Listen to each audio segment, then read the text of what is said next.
Hi everybody, Riley Kitts here with the Colorado Children's Campaign. It's been a while since I've gotten to speak with you, but something very exciting and important happened this week in our state. This week, the legislature came back for a special session. Now, typically our legislature meets from January to May. Our Constitution says no more than 120 days. We know that had to be changed this year because of the global pandemic.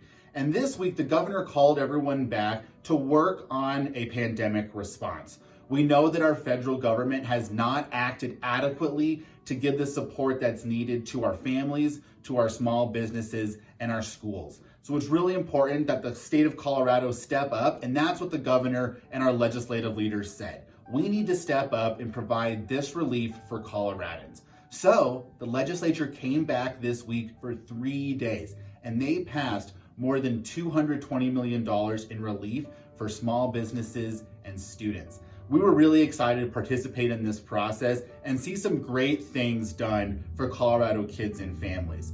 There was bills that were passed for broadband access for students, $20 million to go for internet broadband access. There were bills to provide food pantry assistance, $5 million there, $5 million for utility assistance. And the ones that we were really excited for had to do with eviction legal defense and housing and our childcare sector. I'll start with childcare.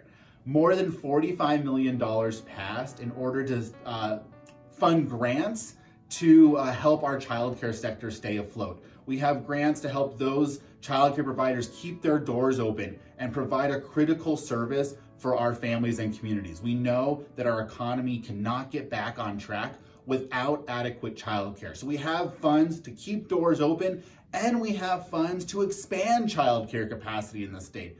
Unfortunately, through this pandemic, we have lost about 10% of our childcare providers. So this will help close that gap and make sure that we can get an economy back on track for us to get to normal times.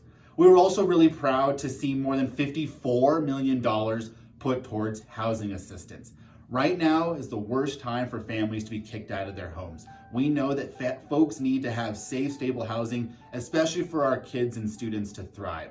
So we're really excited to see that funding go towards housing assistance, but the legislature also made a call to support eviction legal defense. We need to make sure that those families who are going through the eviction process have proper legal representation, and it costs money to do that. So we were really proud to see $1 million dedicated to eviction legal defense. Now, this is just a stopgap. This isn't the be-all, end-all. This is to help bridge the gap to hopefully more federal stimulus and more federal help coming down the line. But we know that Colorado had to act, and we could not wait. We couldn't wait another day for these funds to get to the families, the small businesses, the childcare providers that need them. We're going to bring you more information as we move towards 2021. We are still in the middle of this pandemic. A lot is to be determined on how the legislature will function next year, but you know where to find us. coloradokids.org, Twitter, Facebook. Come and check us out. Engage with us. In the meantime, wash your hands, wear a mask. Please be happy. Please be healthy. We'll see y'all soon.